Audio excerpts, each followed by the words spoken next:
இன்றைய முக்கிய செய்திகள்.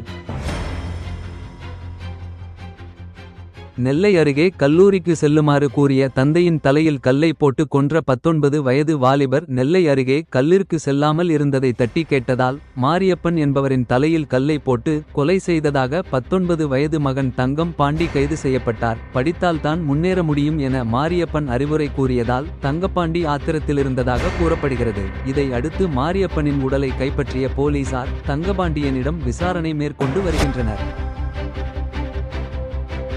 பெரியார் அண்ணா சர்ச்சை வீடியோ. இந்து முன்னணிக்கு ஓபிஎஸ் கண்டனம். முருக பக்தர்கள் மாநாட்டில் பெரியார் அண்ணாவை விமர்சித்து வீடியோ வெளியிட்ட இந்து முன்னணி அமைப்புக்கு முன்னாள் முதல்வர் ஓபிஎஸ் கண்டனம் தெரிவித்துள்ளார். அவரது அறிக்கையில் தமிழக மக்களால் மக்கள் சக்தியை தன்னகத்தே கொண்ட எம்ஜிஆர் அம்மா ஆகியோரால் மதிக்கப்பட்ட போற்றப்பட்ட தலைவர்கள் தந்தை பெரியார் பேரறிஞர் அண்ணா ஆகியோர் நாங்களும் அவ்வழியை பின்பற்றி கொண்டு வருபவர்கள் தான் என குறிப்பிட்டார்.